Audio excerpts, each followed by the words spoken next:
Hoy es jueves de hacerse cargo y para eso ya está con nosotros la licenciada María Morató, licenciada en Psicología, para instruirnos un poquito y darnos un poquito más de herramientas y quizás también dejarnos preguntitas en la cabeza para ver cómo empezamos a trabajar con nosotros mismos. ¿Cómo estás, María? Bienvenida, buen jueves. Buen jueves, muy buen mediodía para todos, a la hora que sea que nos estén viendo, que no sé que hay muchas repeticiones. Acá estamos, jueves, hablamos hacerse cargo, pero hoy el tema es muy importante y que siempre también está a flor de piel, que son los límites. Hoy vamos a hablar de límites, nos vamos a circunscribir en los niños, que es todo un tema, los límites en los niños. Y los niños de ahora. Los niños de ahora, exactamente.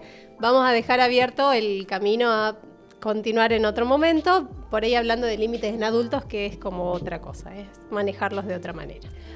Hace algunos años como que los padres, las madres han elegido virar los modelos de crianza, decir, bueno, yo no quiero hacer lo mismo que hicieron conmigo, ya sé que eran las herramientas que tenían mis papás, ya sé que era como se hacía en esa época, pero hoy voy a tratar de hacer las cosas diferentes. Me pasa. Y el tema de límites es muy cuestionado. Es muy cuestionado por el entorno a pesar de la elección de la familia de llevar adelante cierta crianza, ¿no? Hoy, cuando hablamos de límites, ¿de qué estamos hablando específicamente y en los niños? Bien, a ver, ahí estás haciendo un análisis generacional que está bueno hacerlo incluso desde lo social. Si vos te pones a ver, vamos a hacer una comparación mucho más amplia, obviamente. Viste que tenemos por ahí gobiernos que son o más de derecha y uno más de izquierda, y esta temporada tengo uno de derecha y el siguiente tengo uno como de súper izquierda, y así como que nos vamos por los extremos, ¿sí? Si ahora tengo algo, en la siguiente oportunidad que tenga quiero algo opuesto a eso. Somos medio extremistas, el ser humano es medio así, ¿sí? Como para dar un ejemplo social. Con la crianza de los niños también pasa un poco eso. Como a mí me criaron con muchos límites, con mucha rigidez, entonces yo quiero lo opuesto para mi hijo. Yo quiero que sea libre, que se exprese, y ningún extremo en ningún ámbito de la vida es positivo, ¿sí? Los extremos en general no son muy buenos en ningún ámbito. Los límites son buenos. Exactamente, los límites son necesarios, son saludables, ¿sí? Nos ayudan a enmarcar el camino. Si yo sé que tengo un límite por este lado, un límite por este lado, tengo un camino marcado, me es más fácil saber hacia dónde voy. Si yo no tengo ningún límite, tengo todo campo abierto, es más fácil que me desoriente, que no sepa para dónde ir, que me angustie, que no tenga una pista de por dónde me convendría ir, ¿sí? Son necesarios. Los responsables de ubicar esos límites en la vida de los niños son los referentes, los cuidadores. Papá, mamá, tío, abuelo. Es muy común escuchar que los abuelos están para malcriar, ¿sí? Es algo que todo se el tiempo te lo dicen. En mi época se decía eso. Pero ¿qué pasa? Las épocas cambiaron. En mi época yo a mi abuela la iba a ver los domingos a la tarde un rato y nada más. Por lo tanto era un rato de diversión, de hacer lo que uno quisiera.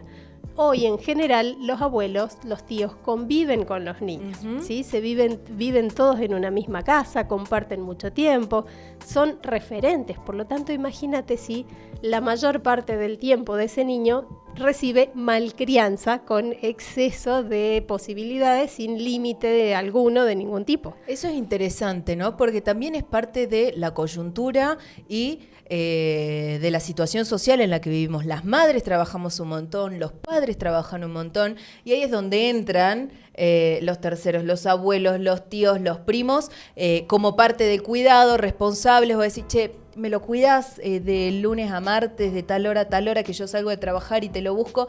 Entonces, hoy tienen un rol fundamental en la crianza de un montón de niños y niñas. Esos adultos van a ser los referentes de ese niño, ¿sí? Entonces, todos los que estamos alrededor de ese niño somos responsables de que somos ejemplo de esa persona, ¿sí? Ese niñito se está formando, no sabe cómo es vivir. Exacto. Y ve a los adultos y va imitando. El ser humano aprende por imitación, es así. Entonces, es una responsabilidad de todos mostrarle a ese niño cómo es la forma correcta de vivir, ¿sí? ¿Cuál es la forma adecuada para vivir en sociedad? Hay un dicho que dice, a un niño no lo cría una sola persona, lo cría un pueblo entero. Es que y es por esto. Realmente así. Sí. Si yo en la calle veo que alguien tira papeles en el piso, que van gritándose de un auto al otro, tocándose bocina por cualquier cosa, obviamente que ese niño va a aprender que esa es la forma normal, esa es la forma correcta de manejarse en la vida. Y acá tenemos, mira, la importancia del no a la hora de poner límites con los más chiquitos. Bien, lo puse así bien en fucsia, que Sí. se entienda. ¿Por qué? Porque es sano el no, ¿sí? No es cómodo ni agradable decirle que no. Nadie le quiere decir que no a un niño. No es lindo, pero es necesario. Claro. Un no ubicado a tiempo, en tiempo y forma, sanamente, saludablemente, no hace falta que sea violento el no, es saludable. ¿Por qué? Porque la vida a lo largo del tiempo nos va poniendo nos. Si yo no lo experimento desde que comienzo justamente a vivir más cosas, cada vez me va a costar más recibirlo. Si mi mamá todo el tiempo está facilitándome la vida, todo el tiempo me está solucionando todo el tiempo me está dejando hacer cualquier cosa que a mí se me ocurra, no recibo nunca un no. Exacto. En algún momento la vida me va a decir que no con alguna cosa y va a ser una catástrofe para mí, no voy a saber cómo enfrentar eso. Exacto, No desde tengo la tan simple, experiencia. ¿no? En casa no se le dice no. Va a la casa de un amiguito, de una amiguita, no, acá no se comen dulces hasta tal hora. No vamos a hacer eso y realmente se desatan catástrofes. Exactamente, porque ese niño no tiene la experiencia de cómo es aceptar la frustración de que alguien te diga que no. La frustración no tiene nada de malo porque es parte de la vida la frustración. Exacto. El tema es cómo lo enfrentamos. A ver, ¿podemos dejar puesta la plaquita de la importancia del no? Así lo vamos desgranando No. de a poquito. Ahí está. Sí. Orienta una conducta apropiada también. Exactamente, ¿sí? Yo el otro día leyendo cosas leí un concepto de crianza respetuosa, Sí. que me lo anoté, no lo había escuchado hasta el momento. Hay que ver crianza respetuosa para quién, Claro. ¿sí? Yo respeto las elecciones, las emociones de ese niño. Eso está muy bien, sí. Una cosa es respetar las emociones del niño y otra cosa es permitir que esa expresión sea de cualquier manera, en cualquier momento, a cualquier escala. Exacto. Eso no es lo mismo. Sabés que yo intento aplicar la crianza respetuosa con mi hijo, pero tiene ciertas bases, ¿no? Por ejemplo, que uno interviene cuando la vida o el niño está en peligro, o un tercero está en peligro, o hay cosas en peligro, de también amoldar el entorno de acuerdo a las edades. Por ejemplo, si tenés un nenito de 1 año que está aprendiendo a caminar y saca todo el tiempo lo tira, sí, déjalo que camine, que explore, pero sacás las cosas de valor del entorno, las cosas Lo que puedan peligroso. lastimarlo. Entonces es también acondicionar según las edades, los momentos, los espacios, para que él mismo vaya descubriendo límites, pero siempre con estos bordes que van marcando los tutores, ¿no? Yo siempre digo lo mismo, y por ahí puedo sonar un poco desagradable para alguna gente. Cuando un niño hace algo, por ahí decimos, ay, pero es chiquito, no va a entender, explícale. Sí, podemos explicar, es más, conviene que expliquemos el por qué no, para que ese niño Exacto. a partir de ahí pueda actuar por convicción y no Exacto. por miedo. Eso sería lo ideal. Debemos explicar el por qué no, Sí. las razones. Pero eso no quiere decir que vamos a permitir que Exacto. haga cualquier cosa que lo ponga en riesgo a sí mismo o a terceros. ¿sí? Exacto. Entonces, ese no es necesario para poder entender y encauzar la conducta. No sé, pongo un ejemplo. A todos nos ha tocado ir a un consultorio médico que estamos esperando y hay niños corriendo por todos lados, Sí. gritando, pintando las paredes.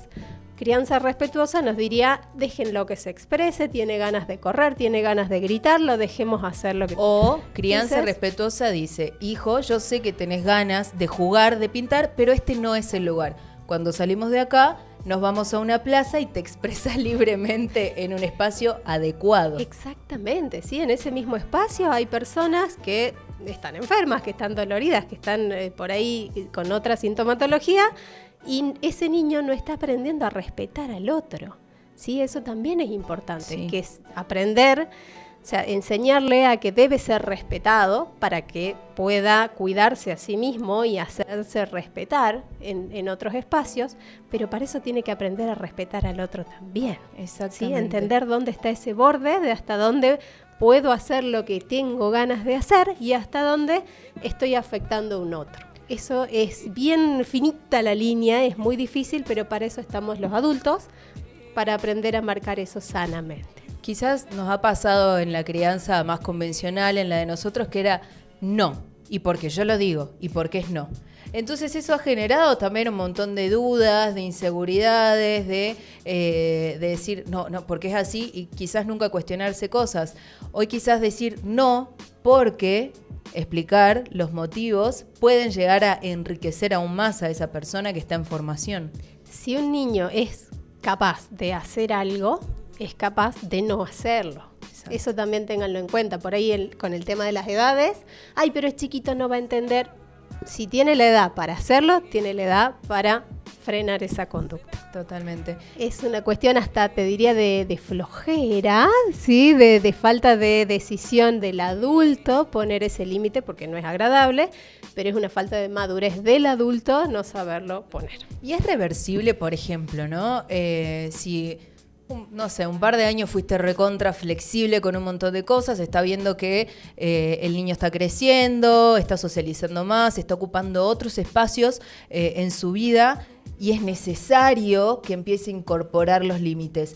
¿Es posible revertir esas situaciones de jolgorio que tuvo tantos años y decir, no, mira, ya se terminó la joda, ahora vas a empezar a respetar algunos límites? Se puede, pero cada vez es más difícil, obviamente, porque esa persona, cuanto más tiempo pasó de libre albedrío en el malentendido, obviamente cada vez le cuesta mucho más revertir, porque ya entendió que el mundo es así, que él puede hacer lo que quiera cuando quiera, con quien quiera.